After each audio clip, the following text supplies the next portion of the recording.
ada Dokter Eka. Halo. Kita kali ini nggak ngebahas tentang reproduksi wanita, tidak. Tapi sekarang kita bahas yang kemarin sudah bersinggungan terus ya. Lifestyle dan kesehatan lambung. Ini relate banget sama anak-anak muda yang hobinya minum kopi, makan pedas, ya nggak sih? Iya banget. Iya kan? Kesehatan lambung tuh kayak gimana sih? Gimana nih penjelasannya kesehatan lambung sama tadi lifestyle ya? Lifestyle ya, oke. Nah, jadi ini banyak banget loh ya case-nya Kak Aca.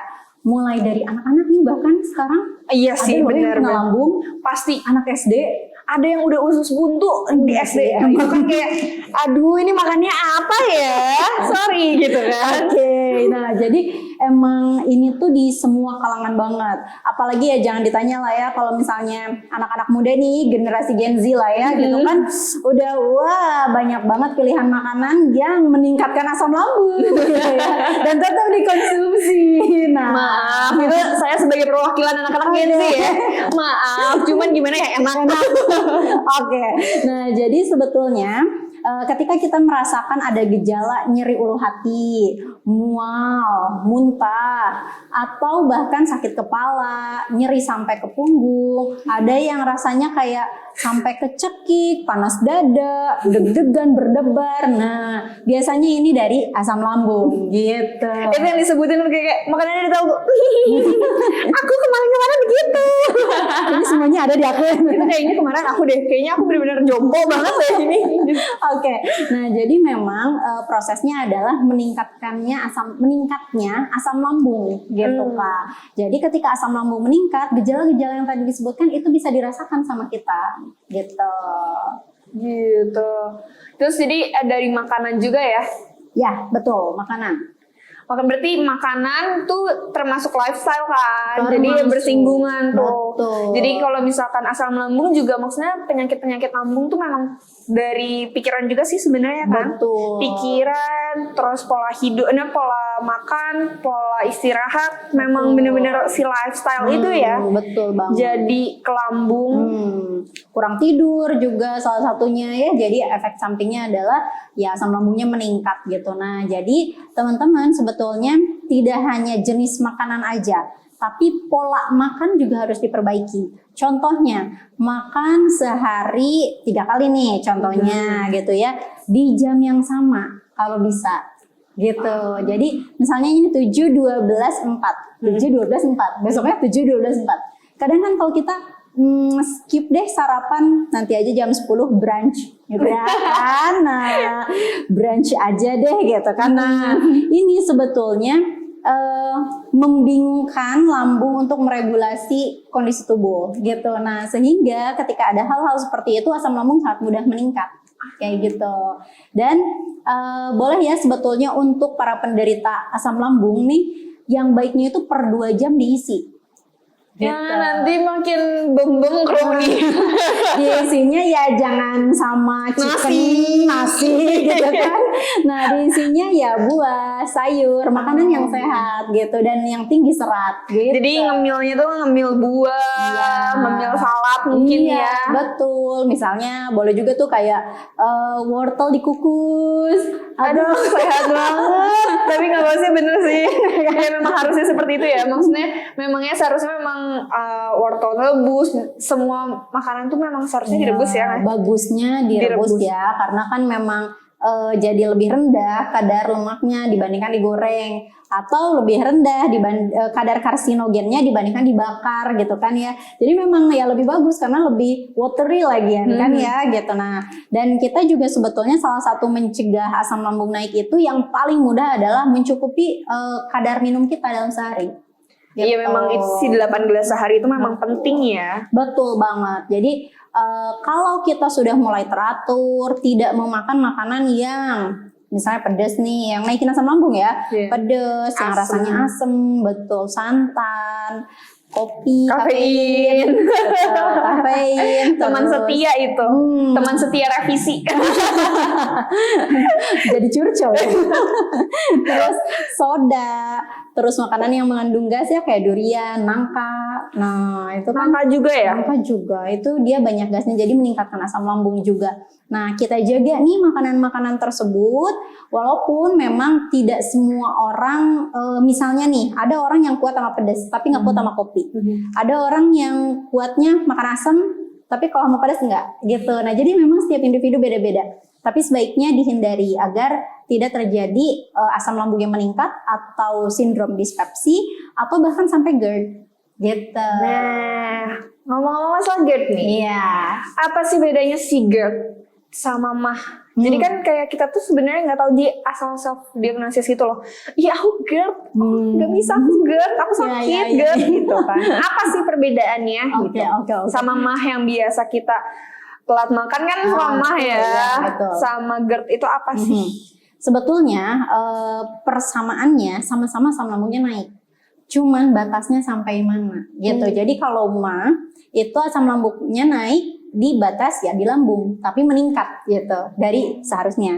Nah, tapi kalau GERD dia meningkat sampai ke saluran pencernaan atas dan kadang dikarenakan ada klep itu kayak ada katup. Jadi kan kalau di saluran pencernaan atas kita itu ada katupnya. Nutup buat ya? iya, ngebuka nutup gitu ya, naik turun buat masukin makanan. Nah, kalau orang Sunda bilang mah dol. Iya, dol gitu kan ya. dol. Nah, jadi katupnya udah melemah sehingga ketika asam lambung itu sangat meningkat gitu ya, dia bisa karena lemah nih katupnya akhirnya dia naiklah ke saluran pencernaan atas. Makanya ada perasaan kayak heartburn atau kayak rasa kecekik, rasa ada melag apa ya kalau ininya mah kayak ada ganjel gitu di sini. Iya, ngap juga kan, sesek. Betul, sesek, Oh, iya. berdebar. Oh, berarti aku benar gitu kan? Aku GERD gitu, berarti aku benar gitu kan? Nah, betul. Soalnya aku juga merasakan itu tuh dari aku SMP. Oh. Aku SMP itu sampai kayak tengah malam itu aku nyampe nggak bisa nafas. Lagi tidur aku nggak bisa nafas. Okay. Terus aku nyampe dibawa ke rumah sakit, ternyata memang GERD gitu. GERD, Memang ya. asam lambungnya naik. Soalnya sebelumnya aku minum teh sebelum tidur. Dan langsung Gitu. tidur mungkin Iya, posisinya. langsung tidur posisinya karena emang udah ngantuk banget tapi pengen teh hangat gitu kan. Jadi aku minum langsung tidur. Jadi itu posisinya mungkin katanya asam lambungnya naik. Iya, betul. Jadi nggak bisa Memang nafas. Betul banget Kak Aca. Jadi yang paling sering menyebabkan GERD itu sebetulnya kebiasaan kita setelah makan langsung rebahan. Gitu. Aduh, kesinggung lagi nih saya. Banyak kesinggungnya nih di sini topik ini. Oke. Jadi memang ketika kita rebahan tuh kan kayak gravitasi jadi lebih sama kan ya karena kan datar sejajar. gitu ya, sejajar antara saluran pencernaan yang atas sama lambung kita tuh sejajar. Akhirnya lebih mudah lah asam lambungnya ke atas. Akhirnya GERD gitu. Dan ini banyak banget case-nya. Banyak banget sih. Terus Aca tuh suka yang kayak telat makan nih. Telat makan terus langsung datang pusing, berasa gempa terus. Betul. Nah, itu juga dari efek sampingnya juga. Betul, dari asam yang meningkat.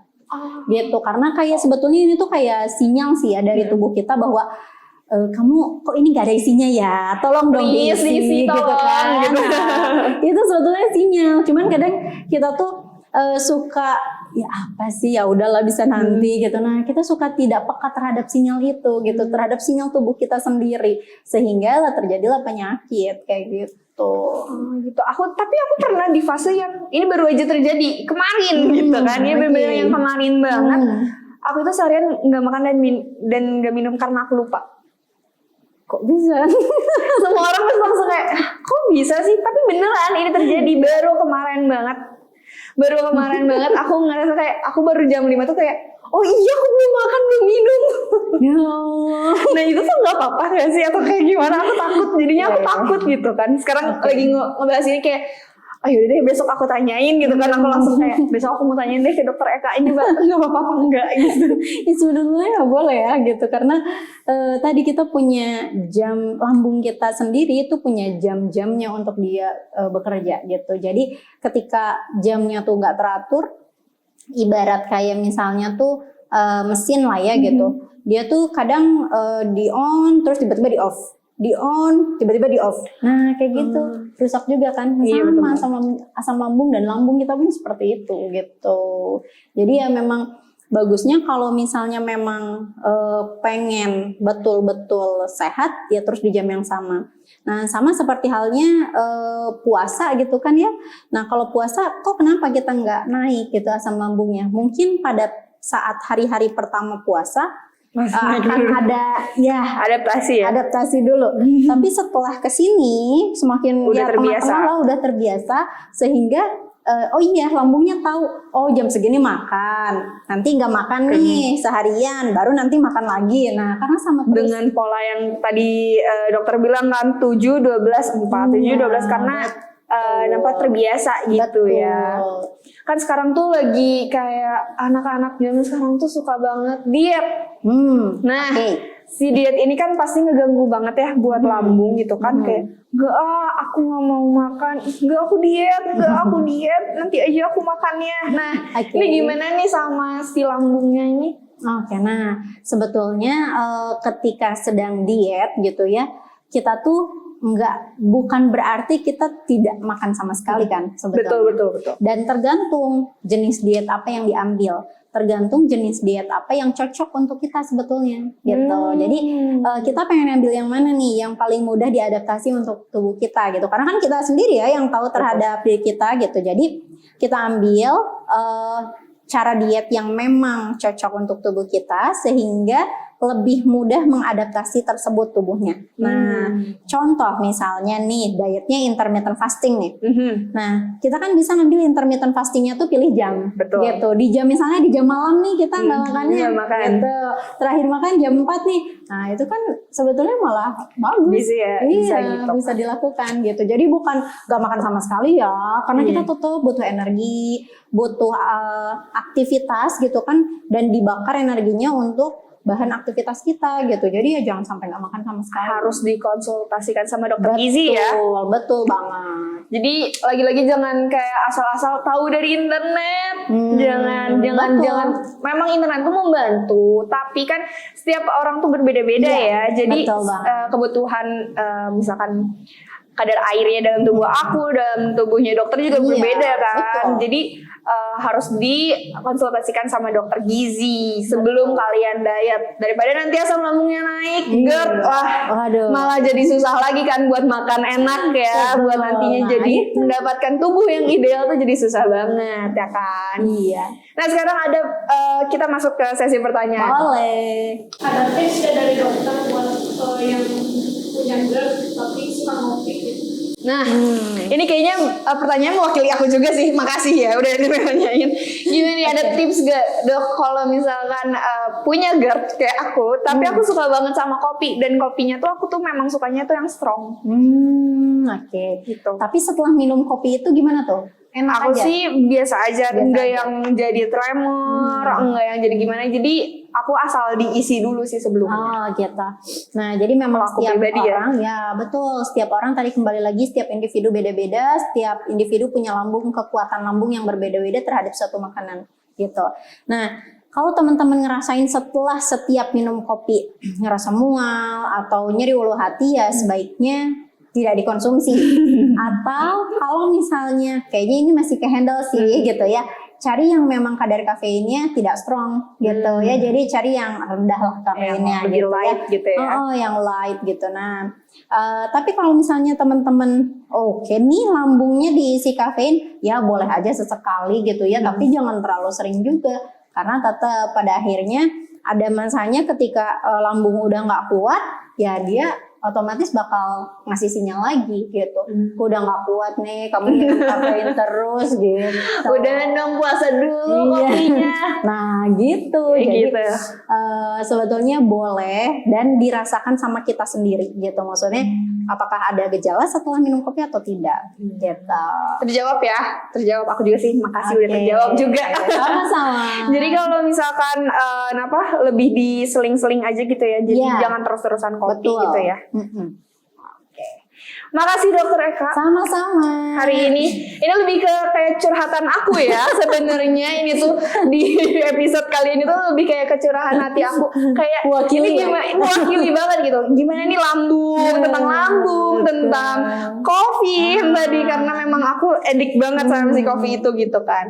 Jadi terima kasih banyak udah Sama-sama. menjawab semua pertanyaan kekepoannya Aca. Sama-sama Kak. Sampai jumpa di lain waktu. Dadah. Terima kasih, dadah.